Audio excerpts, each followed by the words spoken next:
तो दोस्तों, एक समय में मिडिल ईस्ट का राजा कही जाने वाला सऊदी अरब अब भिखारी बनने की कगार पर पहुंच गया है। भारत से पंगे लेकर सऊदी अरब बुरी तरह फंस चुका है। आज से कुछ सालों पहले तक सऊदी अरब भारत को आंख दिखाया करता था। वो तेल बाजार में अपने दबदबे के दम पर हमेशा भारत को धमकाया करता था। लेकिन आज समय का पहिया कुछ ऐसा घूमा है कि सऊदी अरब भिखारी बनने की कगार पर पहुंच गया है। सऊदी प्रिंस मोहम्मद बिन सलमान भेड़ बकरी और ऊंट चराने की तैयारी कर रहे हैं। वहीं दूसरी तरफ सऊदी के ऊर्जा मंत्री ठेले पर खजूर और जूस बेचकर अपनी इकोनॉमी को पटरी पर लाने की कोशिश करेंगे। भारत की बदौलत रूस ने सऊदी अरब का दबदबा पूरी दुनिया में ध्वस्त कर दिया। अब ओपेक प्लस का मसीहा सऊदी नहीं बल्कि रूस बनने जा रहा है। पूरी दुनिया जानती है कि आज सऊदी अरब के पास तेल के अलावा कोई और बड़ा इनकम का स्रोत है ही नहीं। मक्का मदीना में हज करने आए लोगों को खजूर बेचकर वो अपना देश नहीं चला सकता। अगर तेल की कीमत में गिरावट आती है तो सऊदी अरब की अर्थव्यवस्था चरमराने लगेगी। मोहम्मद बिन सलमान को भूख प्यास नहीं लगती। तेल की गिरती कीमतों की वजह से सऊदी अरब प्रिंस के सपनों में आग लग जाती है। तेल के खेल में भारत ने सऊदी अरब की ऐसी बैंड बजाई है कि वो मुजरा करने को तैयार हो गया है। सऊदी अरब आज तक सोया रहा और अब भारत और रूस मिलकर उसका बैंड बजा रहे हैं। अब तक सऊदी अरब भारत की मजबूरी का फायदा उठाकर ऊंचे ऊंचे दामों पर तेल बेचा करता था। हमेशा भारत को दबाव में रखकर कश्मीर पर पाकिस्तान का साथ दिया करता था। लेकिन यूक्रेन युद्ध के बाद भारत ने सऊदी अरब की ऐसी हेकड़ी निकाली है कि वो पूरी तरह से बर्बादी की कगार पर पहुंच गया है। सऊदी अरब भारत के सामने कटोरा लेकर इस कदर तड़प रहा है जैसे पिछले कुछ सालों से पाकिस्तान भीख के लिए तड़प रहा है। जितनी तेजी से पाकिस्तान की अर्थव्यवस्था गिरी थी, अब लगभग उसी तेजी से सऊदी अरब का डॉलर रिजर्व भी खत्म हो रहा है। सऊदी अरब भारत के सामने नाक रगड़ने को मजबूर हो गया है ताकि उसका कोई तेल खरीद ले। लेकिन कहते हैं ना कि रस्सी जल जाती है पर उसकी ऐंठन नहीं जाती। अब वही हाल सऊदी अरब का भी हो गया है। पूरी तरह बर्बादी की कगार पर पहुंच चुका सऊदी अरब अब भारत को आंख दिखा रहा है ताकि भारत उससे तेल खरीदे। हाल ही में उसने G20 में कश्मीर ना जाकर भारत का ईगो हर्ट किया था और पाकिस्तान की पूंछ में तेल लगाया था। सऊदी अरब के द्वारा उठाया गया ये स्टेप उसके लिए अब सरदर्द बन गया है, क्योंकि कश्मीर में ना आने की वजह से भारत सऊदी अरब से बेहद नाराज है और आने वाले समय में तीखा सबक सिखाने के इंतजार में बैठा है। बिना किसी ऑयल फील्ड होने के बावजूद यूरोप में भारत में सऊदी अरब से ज़्यादा तेल बेचा है। तेल के फील्ड के दो बड़े दिग्गज सऊदी अरब और रूस के बीच ऑयल मार्केट में दबदबे को लेकर पिछले कुछ दिनों में तनातनी हो गई है, जिसका सबसे बड़ा फायदा भारत को मिला है। सऊदी अरब का साम्राज्य धीरे धीरे छिनता जा रहा है क्योंकि इसने भारत के साथ छल कपट करते हुए महंगे महंगे दामों पर कई सालों तक तेल बेचा है। सऊदी अरब वो सारे हथकंडे अपना रहा है जिससे दुनिया के बाजारों में तेल का भाव बढ़ जाए। लेकिन रूस के आगे सऊदी अरब की कोई भी चाल नहीं चल पा रही है। एक रिपोर्ट के मुताबिक रूस से समझौते के बावजूद एशिया के तेल बाजार से कम होते दबदबे और कच्चे तेल की कीमत में वृद्धि नहीं होने के कारण सऊदी अरब ने रूस से नाराजगी जाहिर की है।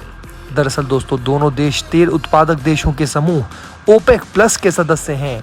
लेकिन यूक्रेन युद्ध की शुरुआत के बाद रूस ने रियायती कीमतों पर तेल निर्यात शुरू कर दिया।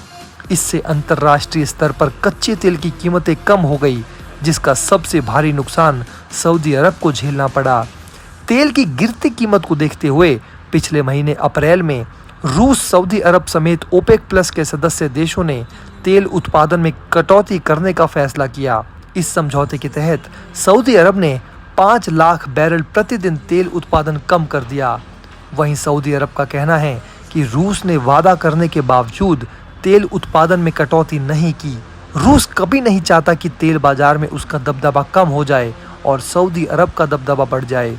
अमेरिकी अखबार द वॉल स्ट्रीट जर्नल की एक रिपोर्ट के मुताबिक सऊदी अरब रूस से इसलिए भी खफा है क्योंकि समझौते के अनुसार रूस ने तेल उत्पादन में कटौती नहीं की, क्योंकि रूस कभी भी दूसरे के नियमों के अनुसार नहीं चलता, उसके खुद के रूल्स एंड रेगुलेशंस हैं। ऑयल मार्केट से जुड़े एक्सपर्ट्स का कहना है कि रूस ने तेल उत्पादन में कटौती नहीं की क्योंकि रूस ने ऑयल प्रोडक्शन को लेकर कोई आधिकारिक रिपोर्ट अभी तक नहीं जाहिर की है। ऑयल मार्केट ट्रैकिंग डेटा को देखा जाए तो सवाल ये उठता है कि अगर रूस तेल उत्पादन में कटौती का प्लान कर रहा है तो अंतरराष्ट्रीय बाजार में इसकी सप्लाई कैसे बढ़ रही है। विशेष रूप से एशियाई ऑयल मार्केट जैसे चीन और भारत में, जहां सऊदी अरब और मिडिल ईस्ट के देशों का दबदबा रहा है, वहां अब रूस का दबदबा है। इस तरह से दोस्तों देखा जाए तो रूस किसी भी हालत में सऊदी अरब की बात मानने को तैयार नहीं है।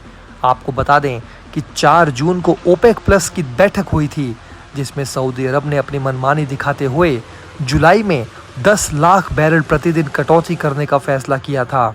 लेकिन विशेषज्ञ मानते हैं कि ये सऊदी अरब के द्वारा लिया गया एक तरफा फैसला था, जिसे रूस कभी भी स्वीकार नहीं करेगा। समझौते के बावजूद रूस तेल उत्पादन में कटौती नहीं कर रहा, जिससे तेल की कीमत $81 प्रति बैरल से आगे नहीं बढ़ रही है। कुछ रिपोर्ट सामने आ रही हैं दोस्तों, जिसमें कि सऊदी अरब ने रूसी अधिकारी से कहा है कि अप्रैल में हुए ओपेक समझौते का रूस पालन करे और साल के अंत तक प्रतिदिन 5 लाख बैरल कम तेल उत्पादन करे।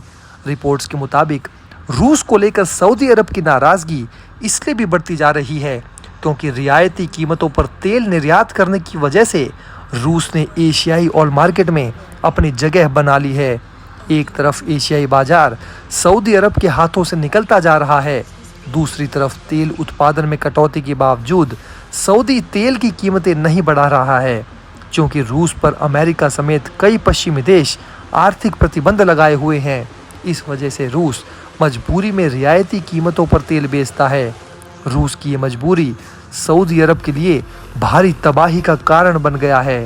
रूसी तेल की कीमत कम होने के कारण एशिया के 2 बड़े तेल आयातक देश भारत और चीन ने सऊदी अरब के बजाय रूस से तेल खरीदना शुरू कर दिया। 1 साल पहले भारत को 1% से भी कम तेल निर्यात करने वाला रूस आज इराक और सऊदी अरब को पीछे छोड़ते हुए पिछले 7 महीने में भारत के लिए नंबर 1 ऑयल सप्लायर बना हुआ है। इसके अलावा चीन के लिए भी रूस नंबर 1 ऑयल सप्लायर बन गया है। इससे पहले सऊदी अरब चीन के लिए नंबर 1 ऑयल सप्लायर था। सऊदी अरब की नाराजगी जायज़ भी है क्योंकि तेल उत्पादन में कटौती के बाद भी सऊदी तेल की कीमत नहीं बढ़ रही है। अप्रैल महीने में सऊदी के तेल उत्पादन में कटौती के वक्त तेल की जो कीमत थी वर्तमान में भी वही है। पिछले सप्ताह ही सऊदी अरब के ऊर्जा मंत्री और प्रिंस अब्दुल अजीज बिन सलमान ने शॉर्ट सेलर्स को कम कीमत पर तेल नहीं बेचने की चेतावनी दी है।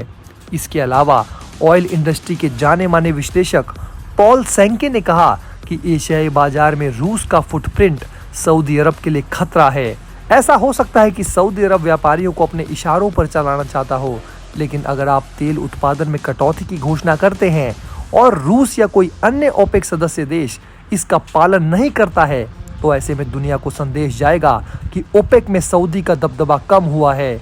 ऐसे में क्रूड ऑयल की कीमतों में और गिरावट देखी जा सकती है। ऐसे में दोस्तों आपकी क्या राय है? क्या भारत को सऊदी से तेल खरीदना चाहिए या नहीं? इस पूरी खबर पर आपकी राय आप हमें नीचे कमेंट बॉक्स में ज़रूर बताएं। वीडियो को लाइक करके चैनल को सब्सक्राइब जरूर करें दोस्तों। जल्द मिलते हैं एक और नई अपडेट के साथ। जय हिंद।